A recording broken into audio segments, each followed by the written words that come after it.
Israeli soldier killed during landmine clearing near Syrian border.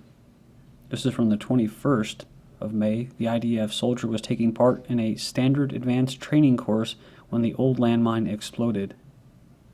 Zionist troops in Golan returned fire from Syria. Israeli occupation soldiers patrolling the occupied Golan Heights along the border with Syria fired back after coming under fire overnight, an Israeli military statement said on Tuesday.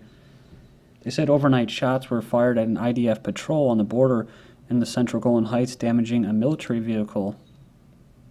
So that may answer as to what that one Israeli vehicle that was found by Syria was coming from. In response, the IDF forces returned precise fire at the source of the gunfire that reported a direct hit. The IDF used the recent incidents in the north, says here, with concern and lodged a complaint with the UNDOF, or UN Disengagement Force, responsible for patrolling that area. They also filed a complaint with the UN force for Monday's occasion, where Zionists basically claimed small arms fire from Syria hit in Golan Heights. General says Israel ready to attack Syria should Assad fall. This is from 10 hours ago. Israel is prepared to attack Syria to prevent advanced weapons reaching jihadist rebels or Hezbollah guerrillas in Lebanon. It says here, if Assad is toppled. That came from Israel's Air Force chief. They said they should be basically ready for protracted and painful conflicts should their forces engage in combat with Hezbollah or its main backer, Iran. And that's what, of course, Syria is all about. So Syria stresses right to respond to any Israeli violation. Damascus stressed to the United Nations its right to immediately respond to any breach of its sovereignty and the sanctity of its territories, and called upon the Security Council to put an end to such violations. Syrian Foreign Ministry sent a letter to the UN Secretary. So the most recent one was the Israeli vehicle that breached the ceasefire line on May 21st. It says Syria noted that foreign-backed armed groups were present in the village towards which the Israeli vehicle was heading. While Syria places these facts before the Security Council, once again reaffirms its right to immediately respond to any violation of its sovereignty and sanctity of its land. So it says here lies in the framework of practicing self-defense. The letter also referred to the incident of firing 2 rockets by the Israeli enemy from the occupied site of Tala Faras towards one of the Syrian sites without any casualties. They say these 2 incidences constitute a new violation of the UN Charter and Disengagement Agreement and aggression against Syrian sovereignty. So there you go. This is my website, ggnonline.com, Global Government News. I just posted a poll up here. It's not even registering my own vote, so that's great. Prior to the devastating tornado, did you receive a more significant level of aerosol spraying? This is for U.S. residents. If you'd like to help me out, this is the best location to do so, to donate via PayPal on my website. So I appreciate those that have helped me out recently. I truly appreciate it. On YouTube, my channels are DDarko 2012 and DDarko 2013. France says Syria's Assad must give up power to end war. So they say Assad must turn over power to a transitional government in order for the U.S. and Russian-backed peace conference to have any chance of success. Then you have State Department official says the Iranian troops of fighting in Syria. So no evidence presented yet to prove claim. High-ranking but unnamed U.S. State Department officials accuse the Iranian ground troops of being involved in the ongoing Syrian war, saying that an unknown number of fighters are fighting alongside the Assad government. So there's no indication Iran has meaningful number of troops in Syria in the first place, let alone that they are playing a role in the fighting on the ground. So far, the only external faction confirmed to be fighting on the Assad government side has been Hezbollah. All right, moving on here. Rand Paul says, my fellow senators voted to arm Al-Qaeda. A Senate bill passed the committee on Tuesday that authorizes arming the Syrian rebels. So it says here, this is an important moment. Paul said, you will be funding today the allies of Al-Qaeda. It's an irony you cannot overcome. New U.S. Senate bill on Syria. Robert Mendez and Bob Corker, ranking members of the Senate Foreign Relations Committee, introduced a new bill to support the transition in Syria. They call it Syrian Transition Support Act. They should just call it the Syrian terrorism. It focuses on 6 key elements: authority to provide arms, including ground-to-air missiles and military training to the terrorists, creation of an annual $250 million fund for regional support, sanctions on arms and oil sales to Syria, except for the terrorists who just recently have been having control over the oil via the European Union to provide cheap oil.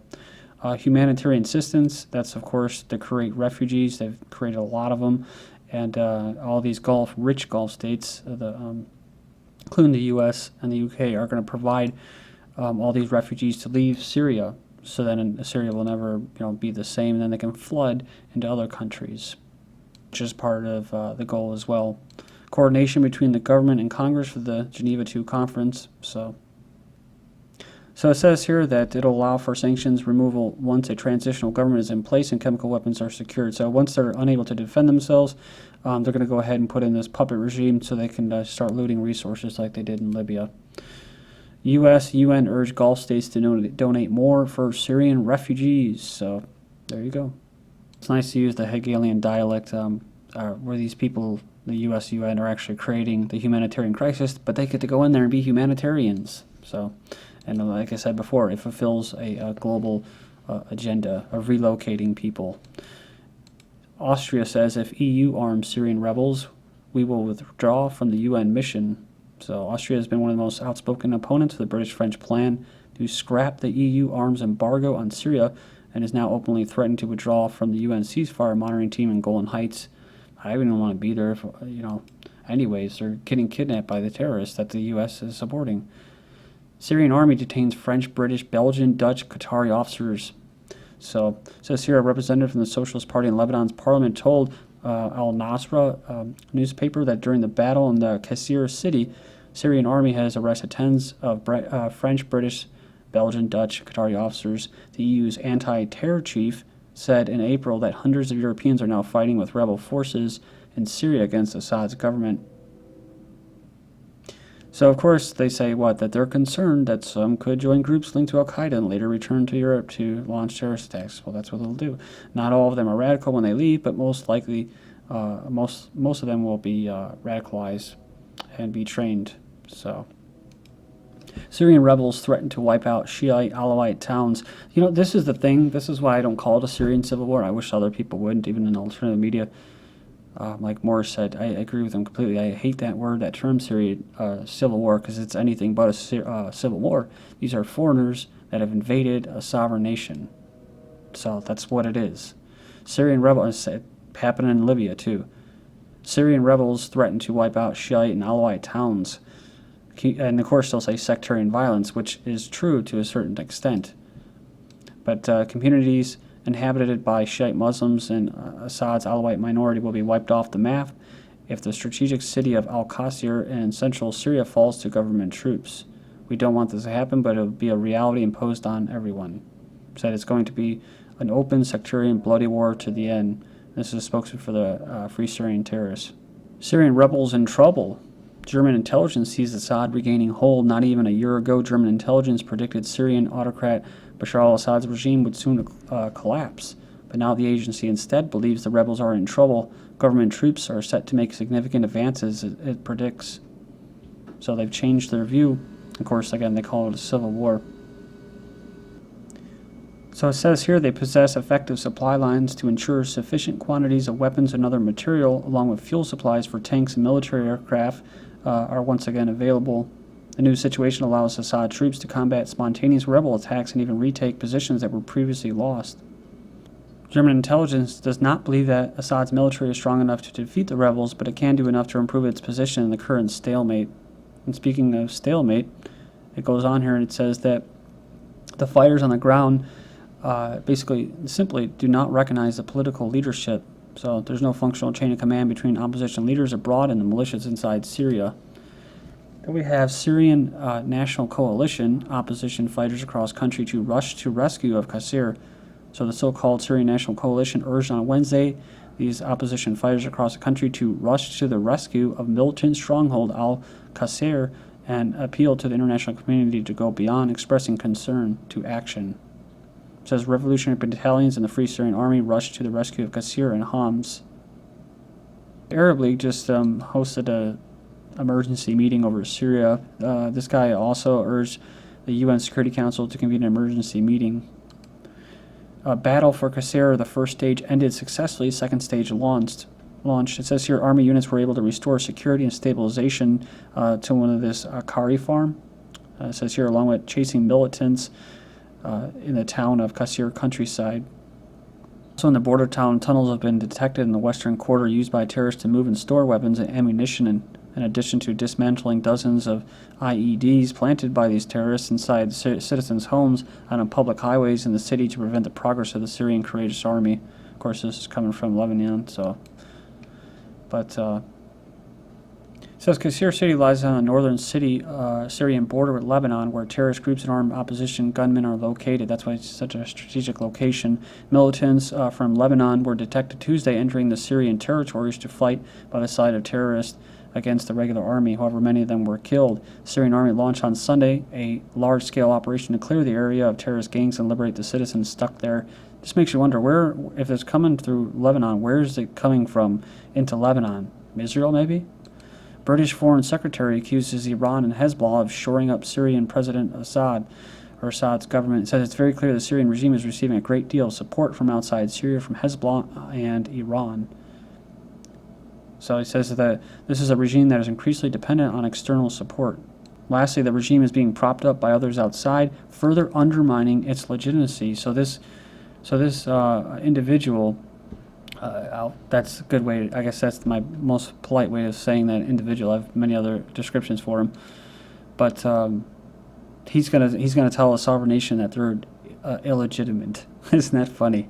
What he's speaking on, though, too, is of course Russia kept saying, Iran needs to be in these talks in Geneva about Syria. They're their neighbor. They have to have a say. Then you have, so they're trying to discredit them as an actual government so they don't have a say. Because like I said, that the representatives in Iran are similar to Syria's kind of. They go between there. I don't know if they call them press ministers or whatever, kind of like Libya, where they tell the truth. So maybe they just don't want someone going out there telling exactly what's going on the ground, instead of the mainstream media lies. In regards to Iran's elections, Iran slams meddlesome election remarks by misinformed U.S. They say here that they strongly criticize the U.S. for making baseless remarks about the country's electoral process and interfering in its domestic affairs. So it says here the misinformation about the electoral process in Iran is not only interference in the nation's domestic affairs and in contradiction with international laws, but offends the political maturity and awareness of Iran's discerning people. Here you go. There's a good example. The Iranian nation and the world's public opinion have witnessed over half a century of U.S. support for dictatorial and despotic regimes in the region and do not care for their obsolete claims in support for democracy. Iran counseled to bar this Rafsanjani and this Mashaya from elections. So they say former president seen as too old for office. The Guardian Council won't release their official list of approved candidates for next month's presidential election until later Wednesday, but earlier leaks say that two high-profile candidates have both been disqualified.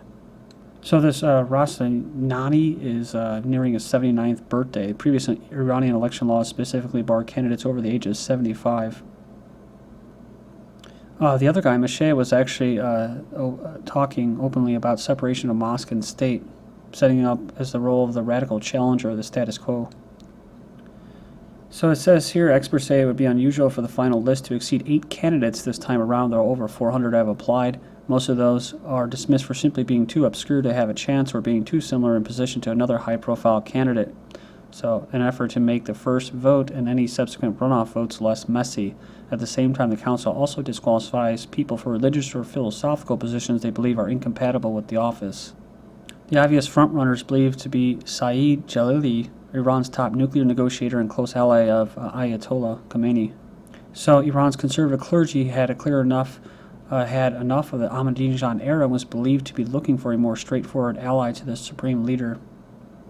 We're talking about Afghanistan making ties and asking for aid from India. India and Iran reach basic barter trade agreement. Basically, it says here to purchase the Iranian oil in exchange for Indian textile products. China Prime Minister vows stronger partnership with Pakistan. And I'm just going to stop here. Please join me in part 2. This is GGN. I'm Darko. Thank you.